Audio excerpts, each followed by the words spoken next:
Hey, it's Rain Fernandez, and you're watching Sweep the League. Be sure to follow me on Instagram, Twitter, and TikTok, and Facebook at Rain Fernandez, Rayne Fernandez. 2, 1. Well, as you guys can tell, Derek Irvin doesn't miss anything. If you don't want to miss anything as well, go to YouTube. Search at Sweep the League TV. Be a subscriber today. We're giving away a bunch of prizes and stuff. Be a subscriber today so you don't miss, just like Derek never misses. Subscribe to Sweep the League. Hi, it's Sherilyn, and you're watching Sweep the League TV. Follow me on Instagram at official Sherilyn for more content.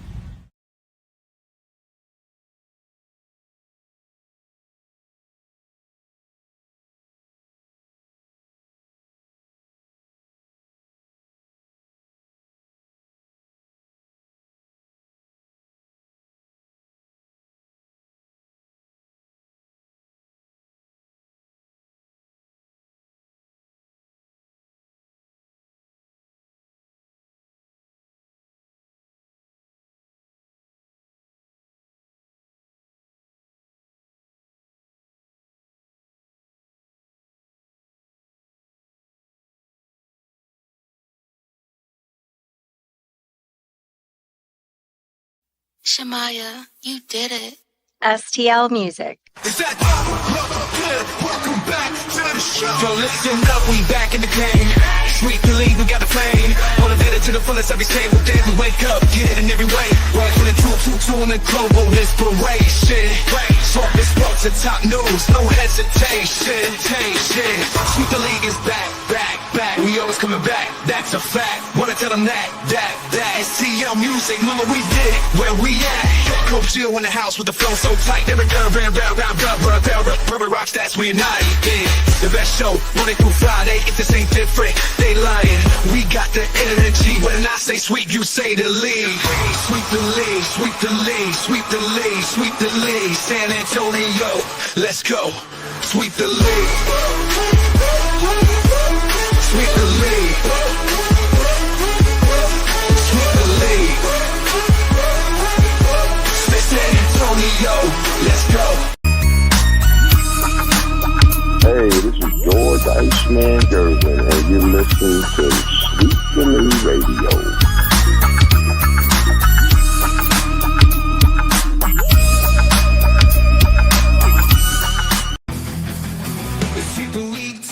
Legends collide. If the cowards fall short, we'll still ride the tide. Like Jordan in the clutch, your brains last play. We bring the fire, keeping fans in the fray.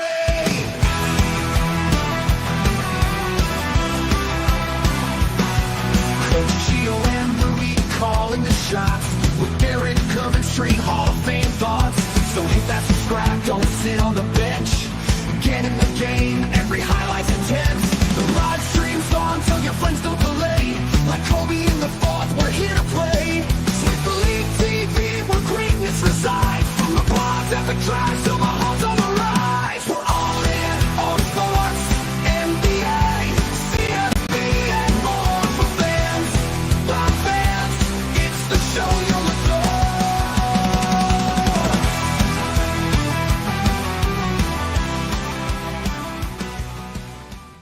What is up, everybody? Rudy Campos here from Sweep the League. We're back from hiatus. Our vacation is over. We're back to celebrate the new year coming up here in a couple of days. So we first off want to wish everybody a very happy new year coming up.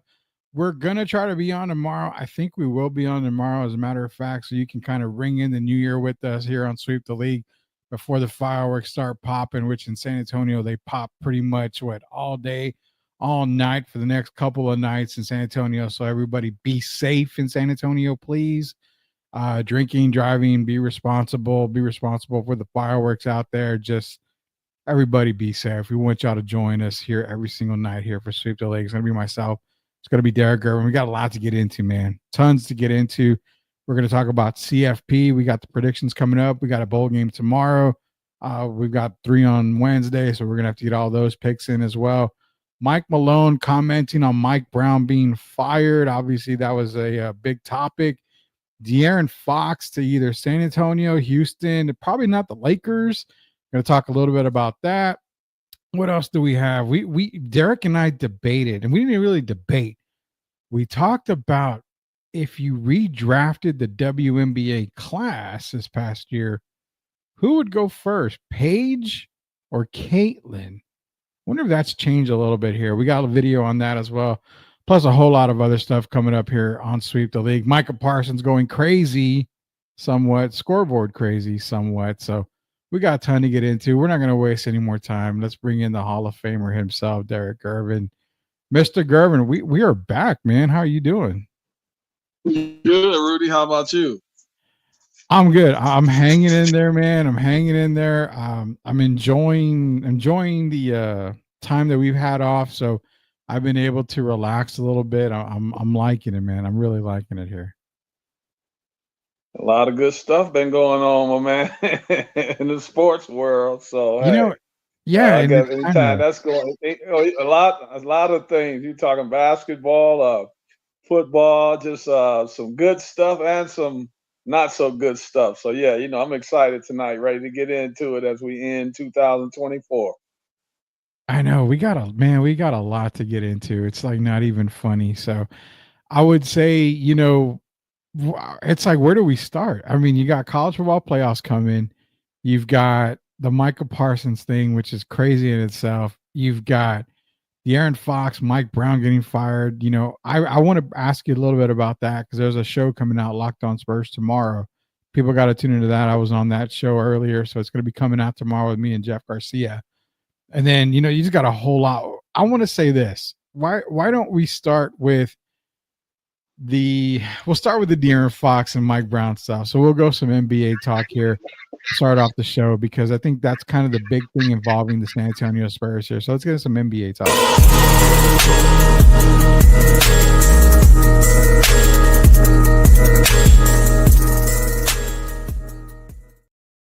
Okay, so NBA talk coming out here is this. First off, before we get into De'Aaron Fox talk, Mike Brown gets fired. And I don't necessarily agree with it. I'm kind of talking the same way that, a lot of other guys, a lot of coaches were echoing the stuff. But before we get your thoughts on it, Derek, we're going to go to our video here of Mike Malone and his reaction to Mike Brown being fired. Your thoughts on the firing of Mike Brown? Awful.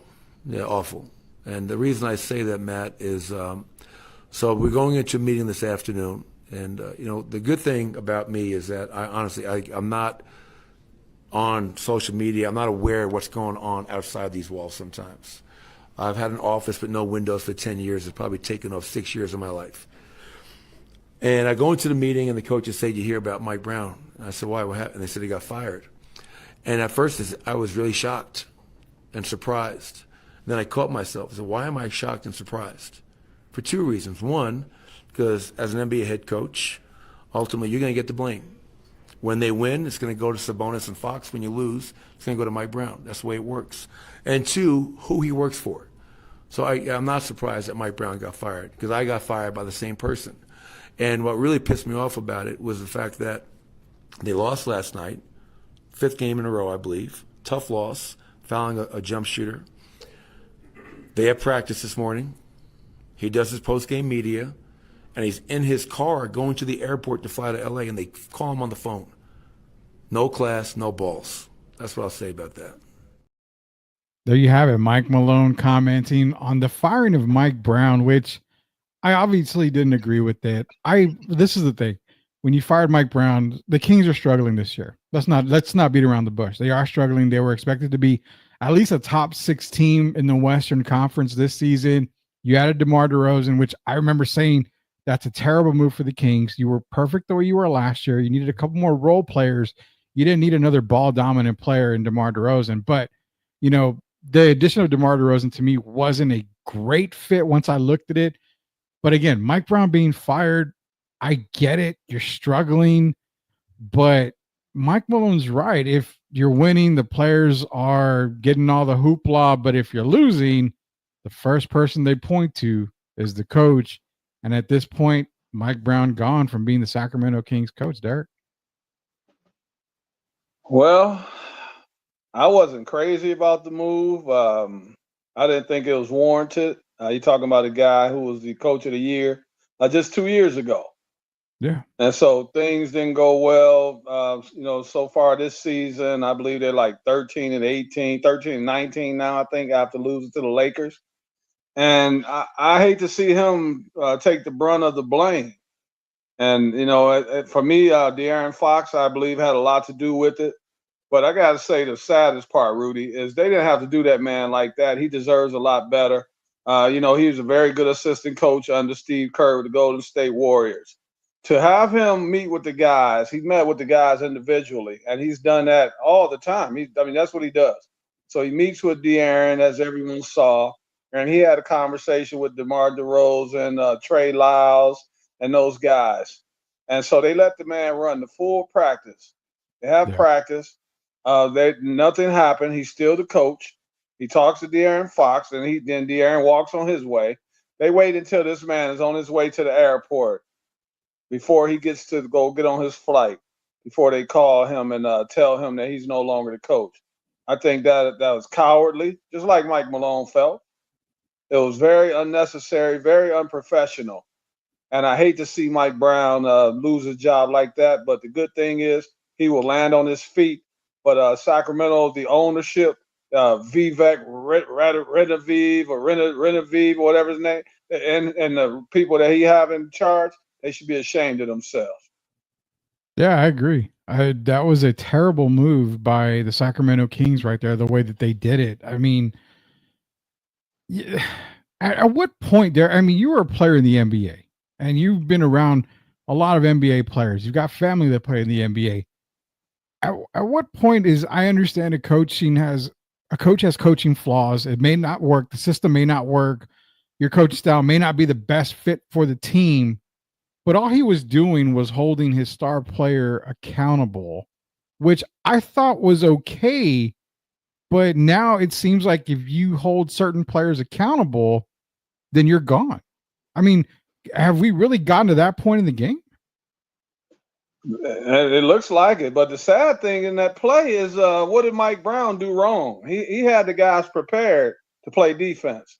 Mm-hmm. You're down. You're up, what, 3 points? So the last thing you want to do is give up a 3. Yeah. So you should not be closing out like De'Aaron Fox was doing, and then he ends up fouling the guy, and it becomes a 4-point play. That's not coaching. That's the players. And De'Aaron Fox needs to be held accountable for that, not Mike Brown. And to see Mike Brown take the blame for that, man, it was crazy. I mean, these aren't kids. These are pros. Exactly. Why would he get fired for telling De'Aaron Fox that those kind of plays can't happen? Maybe that's why they're losing right now, is because you have sensitive players who don't want to take accountability for themselves. And it's also not Mike Brown's fault that they brought in DeMar DeRozan. That falls on the general manager. Yeah. I love DeMar DeRozan. He is not a good fit for that team. And so you're blaming the wrong guy. I know they say if you're winning, who gets the credit? You heard them. If they winning, Fox gets the credit and Sabonis. If they're losing, the coach gets the credit, the bad credit. And I just hate to see it be that way, man. But hey, that's the new era. That's where we are today. You know, the funny thing is we talked about Mike Brown possibly coming back to San Antonio. If there was ever a successor for Pop, I would circle Mike Brown's name. But because the rumors are swirling that Spurs are trying to get a package together to get De'Aaron Fox, may not be a good look to bring Mike Brown back if you're bringing De'Aaron Fox into San Antonio. So I think Mike Brown lands somewhere. Off the top of your head, is there a team that you might see Mike going to benefit? You know, because I really don't know a team offhand other than a young team like maybe Orlando or something, being an assistant with them. I just don't know where else he would land. You know exactly where he'll land and where he should and where he will. Steve Kerr has had lots of problems since Mike Brown left that bench. So to me, common sense says if he accepts the job, I'm sure they're going to reach out to him. He goes back to Golden State, and that's where he'll finish the year. And I hope he goes back there and helps them. And then they turn that into him being a coach again in the NBA, head coach, because he deserves to be a head coach. And for me, it'll be 100%. It'll be Golden State.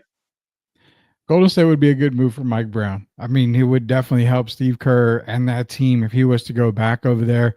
Appreciate Tim Gonzalez and also Ray Dean in here over 2,000 the transfer portal. Yeah, that's something I got to get into here in just a little bit with Derek as far as the transfer portal. Ray Dean says Lakers are on fire. Told you so. 40 more wins. AD is MVP.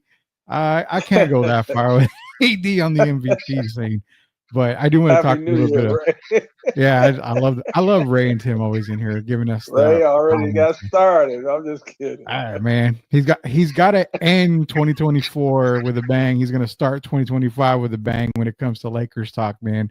MVP talk. I want to get into De'Aaron Fox here a little bit, but MVP talk for the league. It's crazy, Derek. I woke up this morning and I thought, what are we going to talk about tonight on Sweep? One thing I want to mention was the MVP talk in the NBA because not really halfway through the season yet. I mean, you're talking Giannis is MVP caliber. Jokic is putting up MVP numbers. SGA still trucking along, but is it crazy to believe that I can easily put one Victor Wembanyama in the top 4 for MVP? And I get the losing record, which is going to cost him everything when it comes to votes, but if you look at it, the kid's been unstoppable. And I mean, for me, he's climbing that MVP ladder, at least discussion-wise. Rudy, MVP is about what you do making your team better, right? Yeah. It's not necessarily about stats. So if you look at where the Spurs were projected, even including you and myself, and look at where they are now, if they continue on the path they're on, they're going to be a playoff team. Yeah. And so who would be the main reason for that? The catalyst, the guy by the name of Victor Wembanyama, who's been on a 30-point tear lately. Yeah. And I won't even get into the block shots and the altered shots and all of that. You saw what he did in New York. So if you ever want to be in the MVP conversation, where do you need to shine? Madison Square Garden. Yeah. And what did he do? Even though they lost by 1, Mikal Bridges had 41. But what was the conversation mostly about? Victor Wembanyama. And, the guy's shooting 15, 16 threes a game, but I believe that game he shot like a 37, 38% clip. So, yeah, for me, it's no question he would be in the MVP voting. If I got Shea in there and I got Tatum and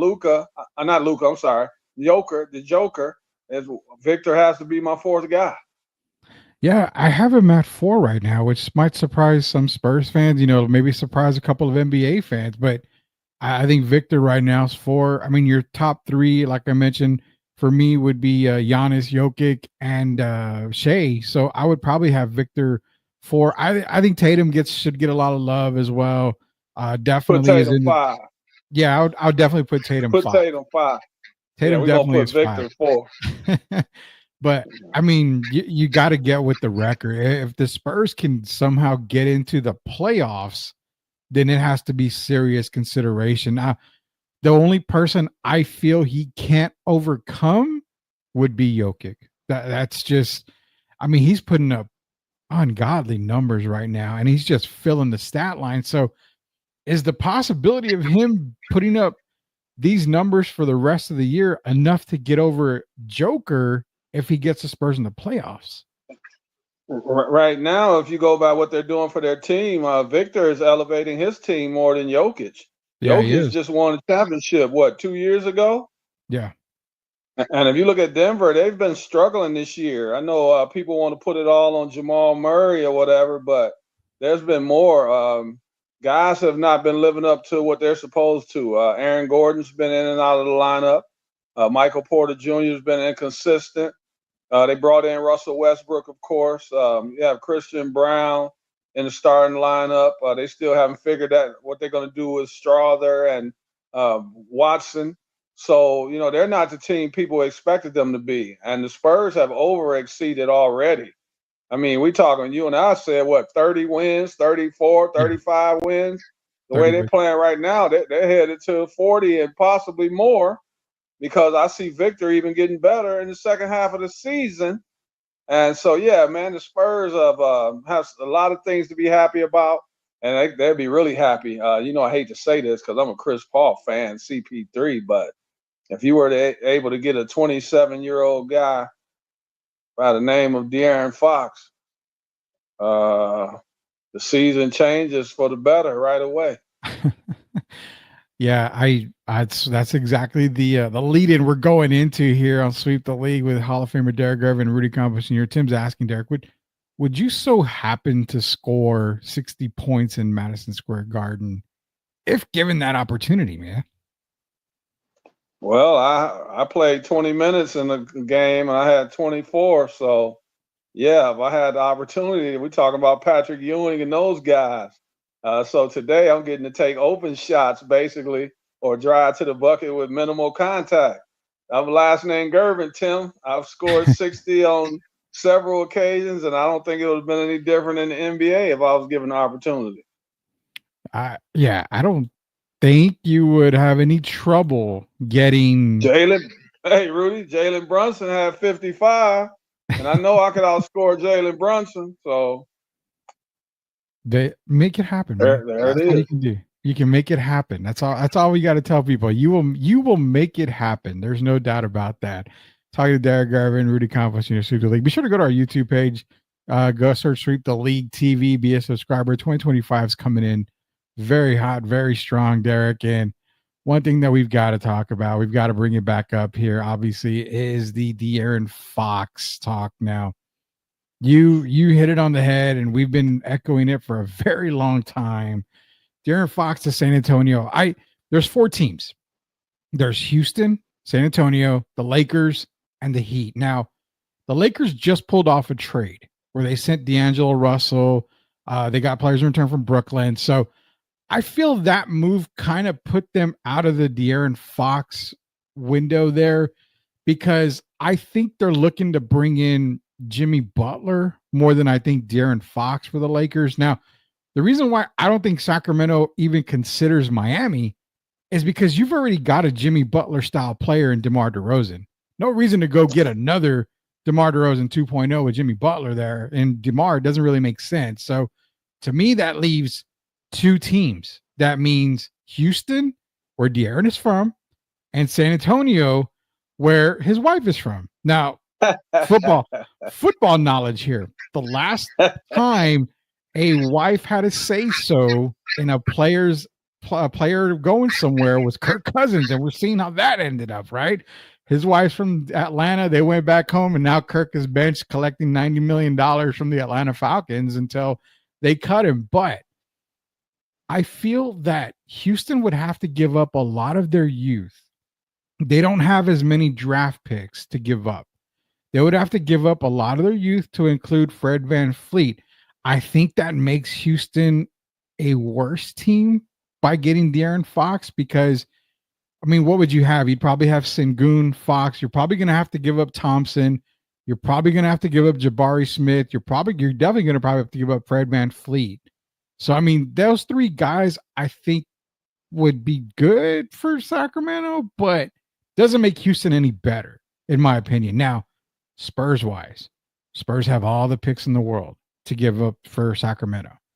And then they've got the youth. They've got some guys that can actually go into Sacramento, help them out. One of those guys is Keldon Johnson. Another one is Devin Vassell. I think one of those guys will definitely have to be involved in that kind of deal. But before we go into trade machine works and all this stuff and players, do you kind of limit the De'Aaron Fox to San Antonio, Houston as a 2-team race between those 2 teams? Or do you maybe see somebody else coming up? Because I can't see another team coming out of it. I don't see any other team out of the 30, just those 2. And I told you before the season, De'Aaron Fox, I believe, still wants to be in San Antonio. I think it'll be a good fit for him. And if he had an opportunity to go play with Sengun or Victor Wembanyama, where do you think he really wants to go? 7'4". So yeah, there's no doubt about that. I'll tell people, I'll be honest. I had already said this to you, that I thought he would be here. And then lo and behold, I go to a women's tournament in October. And at that women's tournament, guess who was there? De'Aaron Fox's father-in-law. Mhm. So I went and had a conversation with Mr. Ray Caldwell, and I told him, Ray, first I want to say hello to you. Good to see you. And then I said, Ray, I know your son-in-law is going to be a San Antonio Spur next year. And I've already told people. So his reply was, Derek, don't put my name on that. He said, he loves San Antonio, but don't put my name on it. I said, I'm not putting your name on it. I'm putting my name on it. I'm telling people that he wants to be here. I've been told he loves it here. Of course, Reese Caldwell, his wife, Reese Caldwell Fox now, she played here at Feast in high school. And I just think it's a perfect fit for him. I would hate to see Keldon go, but this is a business, as we found out with Mike Brown and other situations. But I think the timing will be right. You got a De'Aaron Fox, a guy who still is even in his prime yet. And so you got him, and then you got Victor Wembanyama, who's 20 years old. Yeah. I just think it makes sense. Makes a lot of sense. I mean, you have your point guard of the future. You have the 1, 2, 3 combo, if you're thinking about it, with Castle, Fox, and Victor Wembanyama. Now, the fear is the fact of this. Everybody fears that Sacramento wants Castle in return. Well, let's not beat around the bush, Derek. They're going to ask for Castle. They're going to ask for him. But what Sacramento really wants, they want those draft picks. They want those 4 first-rounders that are probably going to come along with that. 2 of them more than likely going to be the 2025 pick coming up for the Spurs and the Hawks. So they definitely want those picks. They know they're going to get their picks still in the lottery if they're still continuing this path. So they may have potentially 2 picks in the lottery. I mean, there's so much that Sacramento could take. So for the Castle to Sacramento thing, it's not going to happen. They're going to ask, but it's not going to happen. Before we get into the trade ideas here that were worked up here, Jeff's got a question for you. He says, do you think the NBA has become stale and predictable? From Locked On Spurs, Jeff Garcia, friend of the show here. Hey, Jeff, good evening. Yes, I think it's very predictable. That's one of the main reasons I think the ratings are down. You already know what they're going to do. There are guys taking 50. I thought when Golden State, a couple years ago, Golden State was shooting like 45 threes in the playoffs. And so I didn't know that was going to become the trend for every team. And if you look at it, I think Boston took 60 three-pointers. Mm-hmm. So, yeah, people want to see some physicality. And I hate to say this, even when Mr. Suplex isn't it Suplex when you flip the guy over like Amen Thompson did to Tyler Hero? Yeah. You know how many people really enjoyed that? I hate to sound like a barbarian, but people want physicality still. And so I think the ratings are down because of the threes, Jeff. I think it's hurting the game because it's either now you take the layup or even you pass up the layup and you kick it out to the three-point line, and you got 4 guys basically surrounding the three-point line. And I think people are tired of seeing that. They want to see guys go downhill, guys get dunked on at the rim. And that to me, that's exciting. That's old school basketball.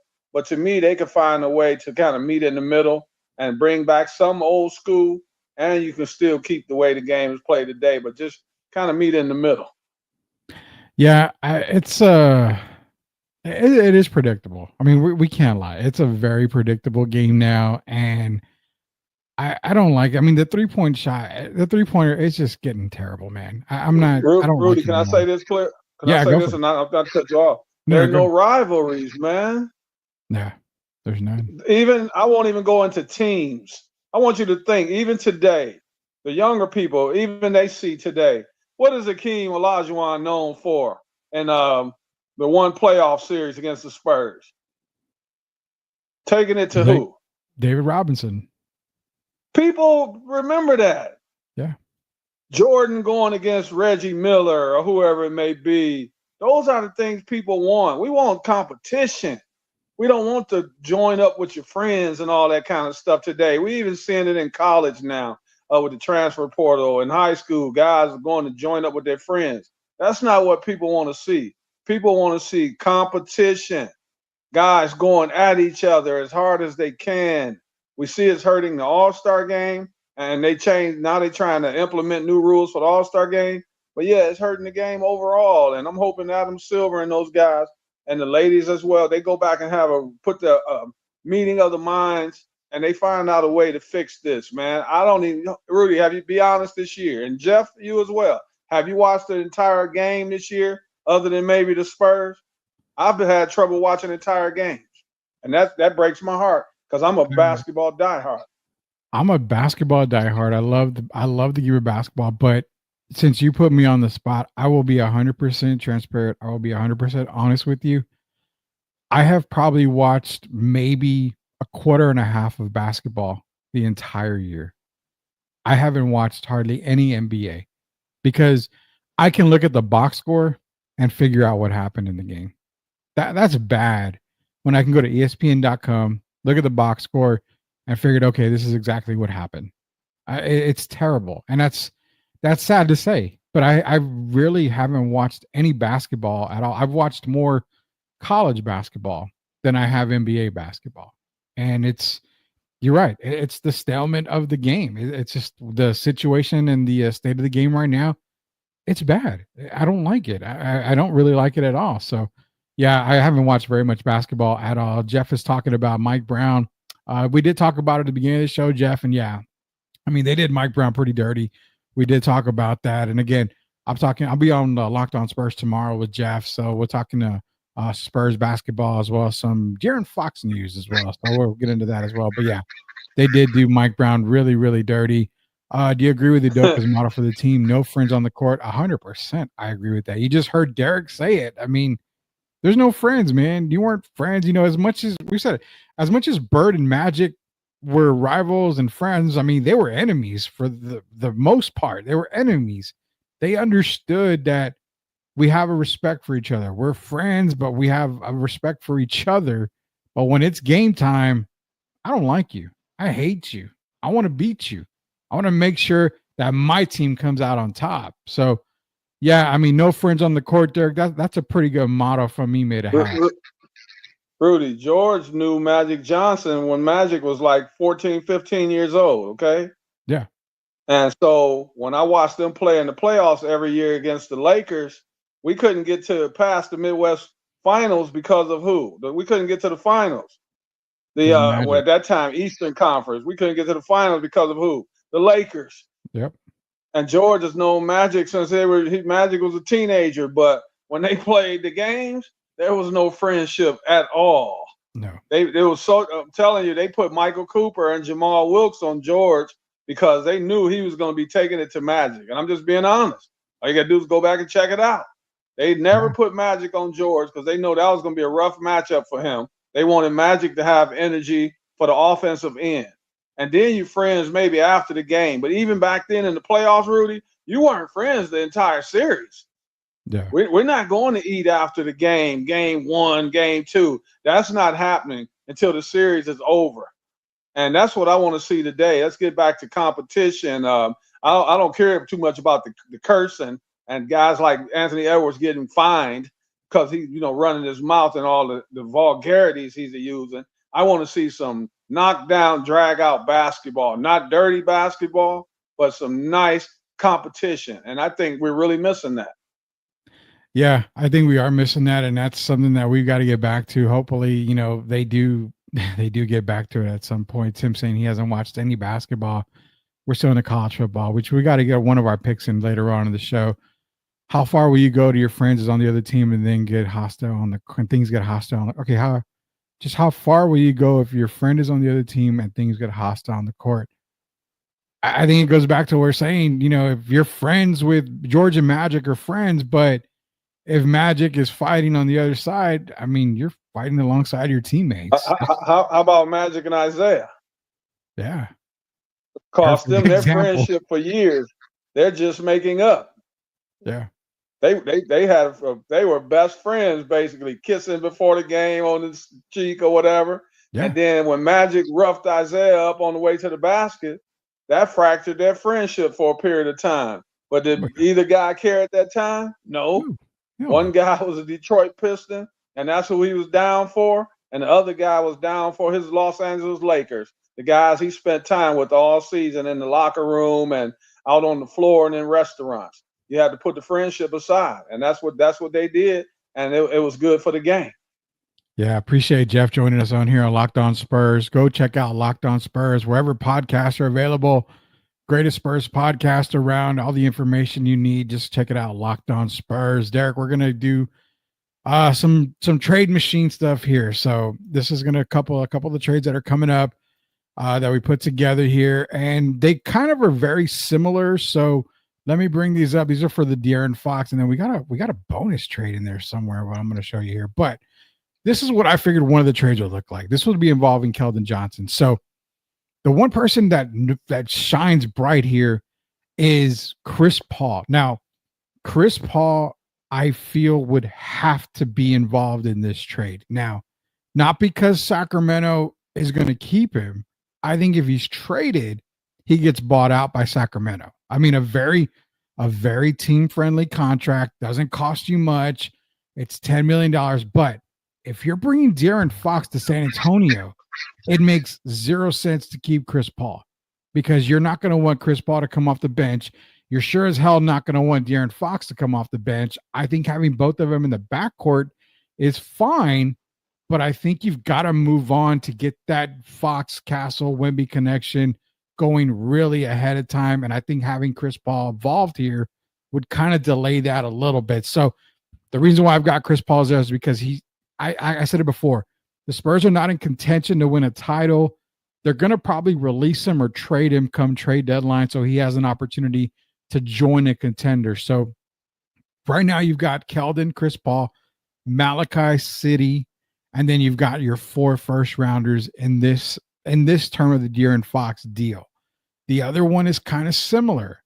It's just you're taking out Sissoko, you're putting Devin Vassell in there. But again, Sacramento gets their 4 first-round picks. I think 4 first-rounders gets it done for Sacramento to bring De'Aaron Fox to San Antonio. Pretty much the same deal. What do you think of the deals that we have on the NBA trade machine? Which one do you kind of prefer to happen, though? Well, for me, to be honest, I think Chris Paul actually would be an addition, would help Sacramento. I think right now they're lacking discipline, and when you bring it into Chris Paul, if you look at Sacramento's roster, they don't have a bad roster, as we all know. No, their biggest problem is discipline, just like losing with the 4-point play. You bring in a Chris Paul, it makes the team better. That you bring in Keldon Johnson. I would hate to see Keldon Johnson leave. But Rudy, there's one name that you mentioned, Branham, but one name you didn't mention that I think Sacramento would want now if they could get, and that's Champagne. Yeah, you're right. That young man can play. I think he's a knockdown. He's a knockdown shooter, and he defends. So it kind of makes up. Go ahead. I'm sorry. No, I'm just saying. I don't mean to cut you out. I think Champagne makes sense for Sacramento to get him. Again, I think if you're going to give up Julian, I don't know. I think the Spurs would balk on that kind of deal. I think he's a player they kind of want to keep around, being that you've got Harrison and him are your best 3-point shooters on the team. He's a young Harrison. You're right. He's a young Harrison, and you can put him over in that corner in Sacramento, and he can be just as effective or more effective than Harrison was before he left Sacramento. I'm sure they're thinking about that kind of stuff. Oh yeah. I think if you're trading Julian, you may need to get somebody else in return over Fox, another young guy, because then I feel like you're giving up a whole lot. And number-wise, money-wise, it wouldn't make any sense. So I think they would have to get somebody else in return for Julian Champagne. I actually value him a little bit more than what I did at the beginning of the season. I see what he can do. So, yeah, I mean, Sacramento's going to ask for everything. They're going to ask for Castle. They're going to ask for Champagne. Picks matter. Yeah, the picks matter, though. When you mention those picks, that's big because right now we don't know which direction Sacramento is headed and what their thinking is. So those picks, when you look at these young guys they got coming out in these next few drafts, I think those picks are probably be more important than them actually getting players. I hate to say it that way because I don't want to discredit Keldon Johnson or any of those guys, but I think right now where they are, the Sacramento will want those picks. I think so, because if you're looking at it, Derek, you're having a bad season, but when you're able to get some good lottery pick or some good first round picks, actually, probably middle of the pack first round picks in a draft coming up in 2025, that's technically a pedal to the metal on the rebuild. If you are even trying to rebuild, you have Keegan Murray, you have Sabonis, you have DeMar. So technically there's really no rebound because you have a trifecta right there that will work. If you keep Chris Paul for the remainder of the season, you're right. There's nothing where to go but up for Sacramento. You've got these draft picks. I mean, I think Kevin Huerta is still there, I believe. So, I mean, you've got players there. I think it's just now adding to that roster for Sacramento. So those are the two types of deals I got for De'Aaron. Before we go to our first commercial break, which will be a quick one, another player came up that I was like, you know what? You got to kind of go get now. There's Jordan Clarkson, Valanciunas. There's a lot of guys that a lot of teams are saying we may take a second rounder for them, just to kind of get them off the books. I say you kind of make maybe some of those deals if you can. But one guy's name that came up was Jakob Poeltl. And all Toronto wants is a couple of first-round picks for Jakob. Now, you can give away Zach Collins because that's where the money makes sense. But if Toronto wants a first, maybe one first or two, I've been saying, with Jakob and Victor, that puts Victor at the 4 where he's a lot more comfortable. You've got your great pick and roll guy. You've got your center that is going to, protect the paint. He's a very smart player. This is the front court, the new Twin Tower front court that I foresaw for the Spurs before moving from Jakob. Now, would this make sense for San Antonio? Well, man, that's tough because if you bring him in, you bring in Poeltl, and then you've got Victor, and you've got who's going to be your other guy? Is it going to be Harrison Barnes or is it going to be Sohan? So I think Sohan goes to the bench. Yeah, he would have to because you don't have any shooting out there. The spacing would be terrible with just Victor. So that would you have to put Sohan on the bench. But I would love that if we could get Poeltl. And the reason I would love him is because he's a guy that doesn't need the ball. He's a good rim runner. But even more importantly to me, he's a guy that can defend the pick and roll. And so he can, if he needs to switch out on guys, on the guards out there, he's not bad at that. And we know he's not bad around the rim. And he gives 100% every second that he's on the floor. So that would kind of ease the burden on Victor. I'm sure Victor still wants to be Defensive Player of the Year. And I think a guy like Poeltl would bring him some competition, and it would motivate Victor even more to be a more dominant defensive player. So, yeah, I would love that move if it could happen. Yeah, and again, Toronto's they're not wanting to move on from Jakob. They consider him part of the future for the Raptors, but they kind of winked a little bit there and said, hey, for a first or a couple of firsts, we would move on from Jakob. Well, I mean, you're stacked with first round picks and second round picks. You're not going to draft every player possibly in the draft, so you may as well put them to good use and get a couple of players that will actually make sense. Hall of Famer Derek Griffin, Rudy Campos Jr. When we get back, I'm gonna have you decipher the Micah Parsons quote in the locker room because if you take away the scoreboard, nobody knows what the score is going to be. But I think he misunderstood. I'll wait on that. Okay. Yeah, we're gonna get into some Micah Parsons and Cowboys talk. Also, a cool stat for the Colorado Buffaloes that I want to show you in our scene, our basic caught off guard moment here. And then we'll end the night with our college football pick for tomorrow and the rest of the games, as well as a Paige Bucher's Caitlin Clark talk. We got a lot left to talk about. Thank you, everybody, for joining us here on Sweep the League. Hall of Famer Derek Griffin, Rudy Campos Jr. On the way back, we'll be talking a lot more sports. Give us a second. We'll be right back here in just a little bit.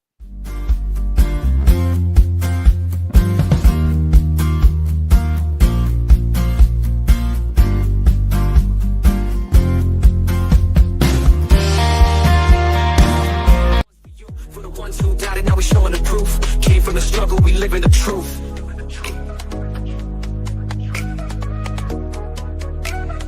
STL Music. Yeah, challenges come, but we here to stay. Built from the dirt, now we paved the way. Had a bad day, but do you love sports? Are you a current or former athlete? Or maybe you're a leader in business with a passion for success. Then we want to talk to you. Join us as a guest on Sweep Unplugged. It's our 15-minute segment where we dive into inspiring stories from the world of sports and business. All you have to do is visit podmatch.com/sweeptheleaguetv and send us a message. Thanks to Podmatch, connecting has never been easier, and it's a fantastic way to grow your network. We're looking forward to having you on the show. Contact us today, and let's get you on Sweep Unplugged. You are watching Sweep the League TV. Make sure you subscribe and catch our new videos. Sweep the League TV with Rudy Garrett and Coach Gia. Let's get back to the live show. You are watching the best in the business. Wendy, the king is crowned. Wendy, king is crowned. Future of the league and he's wearing it proud. We playing justice, playing checkers, no contest. Wendy's got the game on lock and he's making it statement.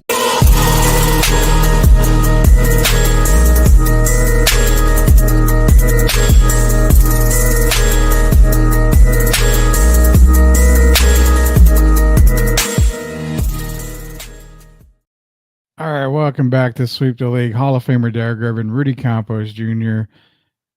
Finally back off of vacation. It was a nice long holiday vacation. We still got the New Year coming up.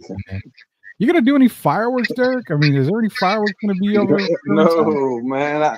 I don't mess around. If you remember a few years ago, Brandon Jacobs lost a finger or two with the fireworks. Yeah, I don't know. I don't mess around. I'd rather play it safe. Nah, I hear you completely on that, man. You got to play it safe. You definitely got to play it safe out there. So, nonetheless, we got the New Year ringing in here. Hopefully, we'll be joining you guys tomorrow as well. We'll keep you updated, but we definitely will be back Thursday, Friday for more shows. We'll see about Wednesday as well. But Derek, man, I mean, we had a Cowboy hiccup again this past weekend as they lost to the Eagles, and Stephen Jones, I guess, apparently came out, hey, Mike, we'll discuss the Mike McCarthy thing after the Commanders game, and we still don't know what's going to happen, yada yada. But Michael Parsons has something to say. Let's see what he had to say here. I mean, you look at their play. I mean, they had 2 big runs and 3 good deep shots. Other than that, we made them earn it, and you take away the scoreboard. It was about 5 plays that decided this game. I mean, you hate to say that because it's a lot of football, but the 2 deep shots to Devontae Smith and the one to A.J. Brown, and then also Devontae on that slant. For the most part, we're making them earn it. 3 yards, 2 yards, 4th and 1s, which is good football for when you're playing a team like the Eagles. But the other side is that when you play in those big teams, we understand big plays is going to happen. You understand, like, all right, A.J. Brown, Devontae Smith, some of the best guys in the league, they're going to make a big play.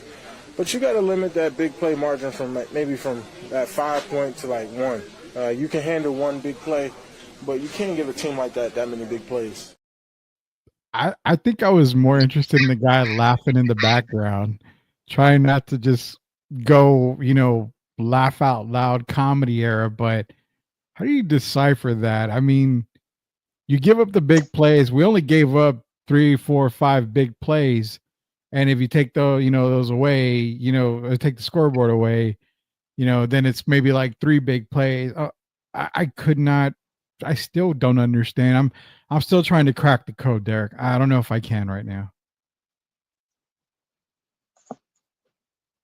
Can you see my hands on this picture? Yeah, I see it. Look like I'm going like, what the hell? That's a younger me. So let me understand this, man. So basically what he's saying, I guess this is a new form of analytics, right? Yeah. So that is 32 teams in the NFL.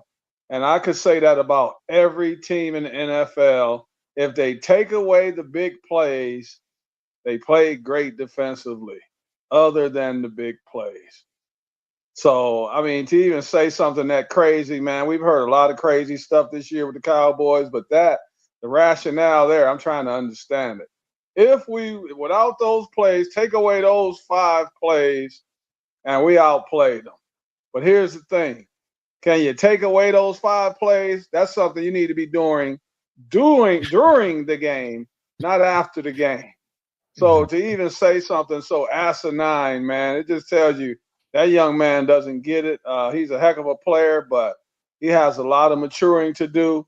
And I got to be honest, 61, been around sports basically all my life. That's one of the dumbest things I've ever heard. I figured you would say that because I don't get that at all. I mean, like I said, I'm still trying to decipher all that stuff because it makes zero sense as to what Micah was talking about. I mean, you're right. You're on the defensive side of the ball. You got to stop the big plays from happening. But I mean, I'm confused, and that goes back to what we were saying before the season started. CeeDee Lamb, Dak Prescott, Micah Parsons. One of those guys is going to have to go. They re-signed CD. They re-signed Dak. You got to say goodbye to Micah. This is getting a little out of hand because this isn't the first time he's kind of a little crazy in the Cowboys locker room or podcast or wherever. But I think it's time to say, okay, Micah, we're probably going to have to move you or let you go. He's got to be the one guy that's gone, you would think, in the offseason that's a star for the Cowboys. He's such a good player, man, that and sometimes teams are reluctant to give up on a guy like that, but talking like that is not good for the team. That's not even good for the league, man. I mean, it's just dumb. Yeah. If we take away those 5 big plays, we win the game. First we know the game is not played in the if world. Yeah. And this is something, if you guys went over the scouting report like you're supposed to, and maybe you could have taken away those plays. But to say if we take away the big plays, we outplayed them. If I'm correct, wasn't the score 41-7? Yeah. Is that the time to be even making those kind of comments after you? In basketball, that's like losing by 60 points. To even make a statement like that after you got beat 41-7. The Eagles could say the same thing. If we took away that big play, we would have shut them out. It is what it is. Well, and that's what he needs to be focusing on. Well, let me relive the game. So one of the touchdowns was an interception for a return. So you can't mess with that. That was on the offensive side. So that's already 7-0. If you take away the 5 big plays, let's give them field goals. That's 15 points. So now the score is 22-7. They still win the game. So, I mean, you're right. It makes zero sense at all. I mean, period. They 41-7. I could understand if the game was like 24-18, 24-20. If it's close like that, I can understand it. We gave up some big plays. We can't do it. But if you're trying to validate a 34-point loss, Rudy, if you take away those 4 threes that Steph hit in the finals against France, then France outplayed the U.S. Yeah. But who took home the gold medal? That would be America. That's what people are going to remember. So you can't go back and take away those big plays after they've already happened. So to even talk like that, that's not good moving forward, man. You got 1 game left in the season, and you're supposed to be trying to go out with a bang. The way he's talking, that's not a good way to get ready to go on vacation. And it kind of makes you wonder moving forward, like you said, is this a guy that they really want to invest in for the future and give a really big contract? Yeah, I think you still have to move on from him. You can get a player in the draft or maybe even through free agency to be on the defensive player for you. I think they probably need to move on from him. Cowboy fans don't want to hear that. But again, they still believe they go to the Super Bowl every single year. So,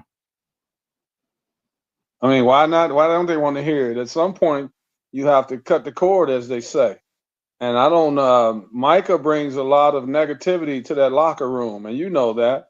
He had the situation with DeMarcus Lawrence. I mean, he's a very vocal young man, which is not a bad thing, but certain things that you say makes it a bad thing. And it doesn't seem a lot of times when he talks that he's talking very rational. And that scares me when you're talking about a guy who's trying to secure the bag, as they say, and get a long-term deal. Yeah, I agree with that. I think they're going to have to move on from him as well because, man, I think it's time. It's time that you got to move on from him. They can sign him and they can trade him. I mean, that's still a possibility. There's a lot of teams. There was rumors of him going to possibly being traded to Detroit, possibly being traded to Pittsburgh. A lot of these teams want him. And you know what? For Detroit, it might make sense. You know, Dan Campbell makes a lot of sense if he goes to Detroit. He's got players like Aiden Hutchinson and a lot of players on the defensive side of the ball that could definitely keep Micah in control. And Dan Campbell's a no-nonsense guy. But can you keep him in control? A talker is a talker. If you look at the Lions just come out and play. You don't hear those guys trying to be in the media, trying to have the spotlight. And that's not something I wouldn't wish him on the Lions. I'd rather send him somewhere. Let him go down there with Caleb Williams. Go play with the Bears. He can talk all he wants. Then it's him. He's talking. If he's not talking, Caleb's talking. That's a better fit than we want in Detroit. But wouldn't a coach like Dan Campbell, Mike Tomlin, wouldn't that be a better fit for him as in a no-nonsense coach? Just idea. Dan Quinn in Washington. Pickens. Tell that to George Pickens. As Mike Tomlin stopped George Pickens from being George Pickens. No, you're right. I forgot about the whole George Pickens thing. That kid's gonna go crazy there. Super crazy. Yeah, but you can get him on a good team, man. But you have to kind of lay down the law when you bring him in. You don't want that to become a distraction. It reminds me of Draymond, some of the things he says. And then, you know, the Buddy Hield situation. So now he's found another foreigner to bully. And it kind of reminds me of a Jordan Poole situation. You don't want to bring that kind of stuff into the locker room when you're already not playing up to your expectations and you don't know if you're on a rebuild mode or not. So he can go to a good team, but they're going to have to lay down the law and let him know that he's there to be a part of the team, and it's not the Micah Parsons show. 100%. I agree with that. I do agree with that. We'll see what happens with Micah Parsons in the offseason. Before we get to our college football pick and our last subject of the day, Derek, I think I maybe should do this. Our cutoff guard moment here. I got that somewhere here. I got to check this out. Here it is. Cutoff guard moment with Derek Rader.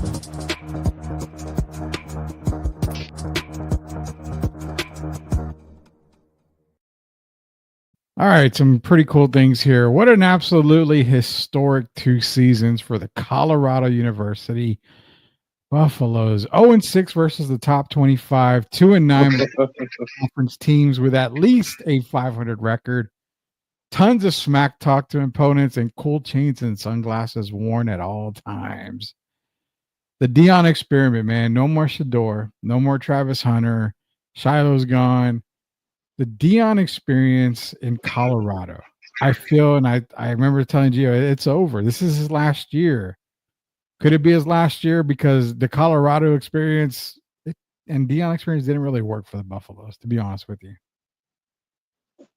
It's funny. 10 minutes before you and I went on the air, and I'm not exaggerating, 10 minutes, I got a call from an older gentleman who used to work at Gervin Center with me during my days there. And he started talking. First, we wished each other, happy holidays. I'm going to talk to him again tomorrow. But then he brought up Colorado Brigham Young. What did I think about the game? So I told him what I felt about it. For me, honestly, I was happy. As you know, I like the way Brigham Young, their style of play. Yeah. Their coach kind of reminds me of Dan Campbell. And so I like that. But as far as Deion, I thought that he was in it to win it as far as, for his sons and Travis Hunter. But I don't know, man. It's going to be hard because I know that if he gets the right offer, I believe he'll leave just like he did when he left Jackson State. Yeah. I didn't think Deion was here to be here forever.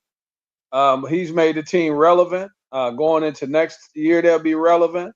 But I think someone's going to come knocking at the door, and I don't think he'll be back next year. I think, a lot can happen in these next several months, and I think he'll get an offer that he won't be able to turn down, and I think he'll tell these guys, it's been nice, but see you later. Let me go get another team and tell those guys to start transferring before I get there. And I think that's where we're headed. Yeah, I think it's where we're headed to. I think the Deion Sanders era in Colorado is definitely no more. We got a couple of games to pick here, Derek. So here we go. We're starting off tomorrow. Is Boise State and Penn State in the Fiesta Bowl? How are you looking at this one going? This is actually a game that I kind of figure is going to be relatively close. I like Penn State. I like Boise State. You know me, I'm an underdog type of guy. Penn State's probably the favorite in this game, and they are favored by 11.5. But you know what? I'm going to ride the Boise. I'm going to ride Genty just because the kid had a phenomenal year. He's probably pissed off he didn't win the Heisman Trophy like he should have. So I'm going to take Boise State to upset Penn State tomorrow. I see Genty having a great game, maybe even a 200-yard game. I think it's going to be a pretty high-scoring game, but I just think Mr. Franklin has his guys playing on all cylinders right now, and it's not going to be an 11-point game. For me, it's a 3-point game. I'm going to go Penn State 36, Boise State 33. Then we go to Wednesday. We have our first game is Texas, those Fighting Longhorns against the Sun Devils in Arizona State. You know, this is a game I kept thinking like, golly, Texas, this is probably a tough game for Texas. Arizona State is a magical team, but I can't pass on Texas because they were my national championship pick. I'm going to stick with the Longhorns. I really feel they'll come out. They'll play Arizona State tough. I think it's a closer game than people expect. Give me the Texas Longhorns to beat Arizona State. Man, last week I wanted Ohio State to lose because I'm from Michigan, but I had a good idea they would win that game against Tennessee, but I was hoping for the worst for them. In this way, I'm an Arizona State guy. I think they've been just fantastic throughout the year. But, man, I'm going to have to go with Texas. And I want the upset, Rudy, but I'm going to go with the Longhorns. He's going with the Longhorns. Tim is going. I want the upset. I want the Sun Devils to take down the Longhorns, but I'm going Texas. Gotta stick with the Longhorns. Tim's going Texas as well. Then we go to the 4:00 game. Ohio State and Oregon. Can you help me out with this? Because I was so dumbfounded by noticing that Ohio State is favored against Oregon, a team that has been remarkably dominant all year. And the Oregon Ducks, how is Ohio State favored in this game? I'm riding with the Ducks. I mean, they've just looked really good all year. And maybe because of the Ohio State hype and everybody talking bad about Ryan Day, screw Ryan Day, I don't like you. But I will take Oregon over Ohio State. They're favored because a lot of people think that Oregon got a couple of breaks in the first game. And as you know, it was a very, very close game. It was anybody's game. So that's why I think they're favored. And people are still waiting on Oregon to fall apart, have that one bad game, myself included. But I don't think this is going to be the week. I just think they're going to be physically superior to Ohio State. And I think that offense is going to be good enough. I am going with the Oregon Ducks.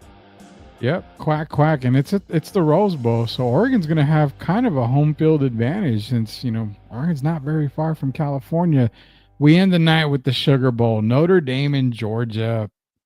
Gio's going to love me on this one because I normally would say Georgia, but with Carson Beck not playing in this game, I believe he declared for the NFL draft and he's sitting out, which is a huge mistake. I can fully see Notre Dame beat Georgia in this game, which is why I'm going Notre Dame to beat Georgia in this game. Give me the Fighting Irish and the chance of Rudy going across the Notre Dame sidelines and across the fans. Give me the Fighting Irish. Newt Rockney, Eric Parsegian, Rudy, and Lou Holtz are going to be proud of me. I am taking the Notre Dame Fighting Irish. I just think I never in my career keeping up with football, Rudy, have I taken Penn State and Notre Dame so much on the same weekend. But I'm keeping my streak intact this week. I'm going with the Fighting Irish. Let's go, Fighting Irish. Yeah, man, I think I definitely like Notre Dame in this game. So, yeah, Carson Beck's not going to be playing in this game. Tim was saying he did have surgery on his arm, but he did declare for the draft, which I don't understand Carson Beck declaring for the draft. He's not ready. This draft is not. What's that? Transfer portal. Transfer portal, I could definitely see him doing it, but that's where he should have been going. So maybe he'll get some advice before it's too late. Transfer portal, not declaring for the draft. No, I wouldn't have declared for the draft. Those are going to be our picks for college football. Before we go here, we're going to end the night here with another segment that we had, another caught off guard segment. We're not going to play the caught off guard music, but let me show you this real quick, Derek. It's a 16-second clip, kind of something that we talked about when the night on some WNBA talk. Who's the overall better player? I think Paige is. Okay, so if Paige actually was in the draft, if you're Fever, do you stay with Caitlin, or is that a real tough decision? I think it is a tough decision. So there you have it. Tough decision. Something that it's funny because you and I talked about this months ago. If Caitlin Clark and Paige Bueckers were in the same draft, who would have gone first? You and I both said Paige Bueckers would go number one. And I think it's a tough pick, but in some ways it's really not. Has your stance changed on it? Because for me, I still have Paige Bueckers as the number one pick over Caitlin Clark. I think she brings more to the table than Caitlin does overall. And I just like Paige as a better player. So for me, it's still Paige number one, Caitlin two. Pre-injury, I take Paige. I think she's more physical. Caitlin might have a little better IQ as a point guard. I think Paige, for me, is more of a scoring guard that you can also put at the point guard position. But if it was up to me, I'm taking Paige. I think she takes better, more efficient shots. I think she's tougher physically, definitely defensively than Caitlin. She gets over those screens, or when she goes underneath the screens, she's still very competitive. I don't want to take anything away from Caitlin because she had a fantastic year. Other than the shooting could have been the turnovers, the 5.6 turnovers has to improve. But I would take Paige. I think Paige is just a better player, more complete player. Yeah, I think Paige is the complete player. And it's going to be kind of fun, Derek, because she's going to probably end up going number one to the Dallas Wings. And that's going to be a pretty fun little combo that they have up in Dallas. I'm kind of excited to see that with her and Ogunbowale. That's going to be a very good Kyrie and Luka. You got Kyrie and Luka, and then you got Ogunbowale and Paige. Wow. Dallas is going to be on fire basketball-wise. Yes, sir. Yeah, man. Dallas is going to be a fun team to watch for the WNBA, and I'm pretty excited. Rika did tweet out on X, I just fell to my knees. Thank you, Lord. She did that back in November when she found out Dallas won. Hey, man, don't forget who we're talking about there. You saw her in the All-Star game lighting it up. If you look at throughout her career, all she needs is someone to run with her. A backcourt mate like this is going to be they've already become a better team, and they haven't even hit the practice floor yet. That's with Paige. They get Paige like I know they're going to take her number one pick. So they've already improved the team by leaps and bounds. I know it's going to be fun because they have Sabali as well, right? Yeah, Satu Sabali is another player there. So who can score and who also can defend, who fights for rebounds. They're a better team. They're going to be what Indiana was this past year. You saw how Indiana improved. expect the same thing from Dallas.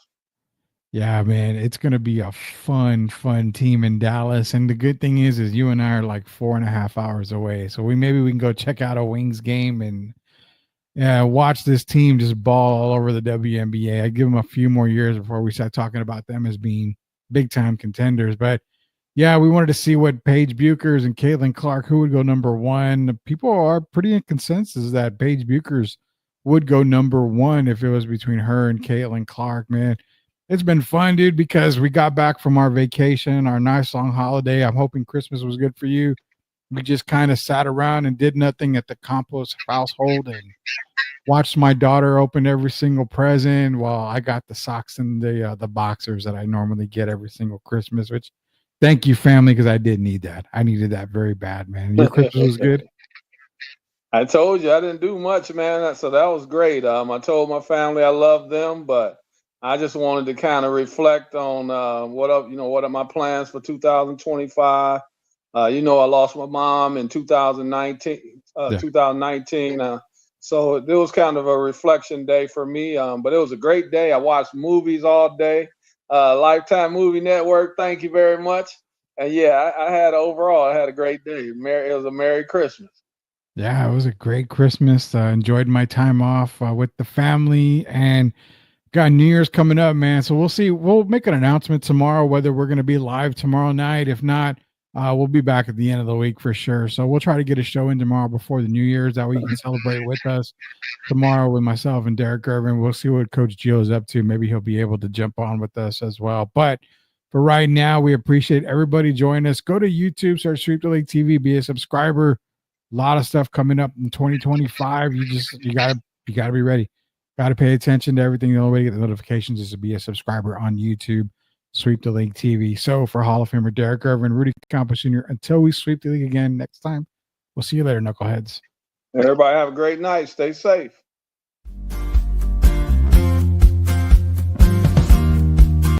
Are you looking for a contracting company that gets the job done right the first time? Look no further than MCS General Contracting. MCS specializes in top quality concrete work, including patios, driveways, foundations, and swimming pools.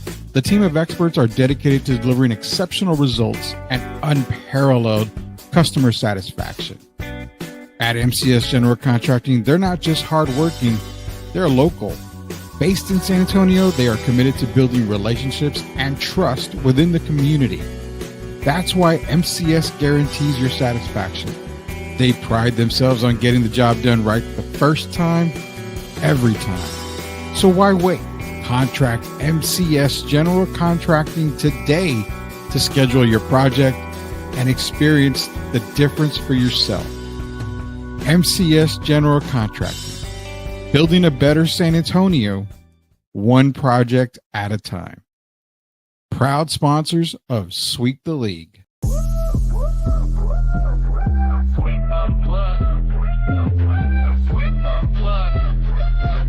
Exclusive interviews with Rudy and the crew. Let's go.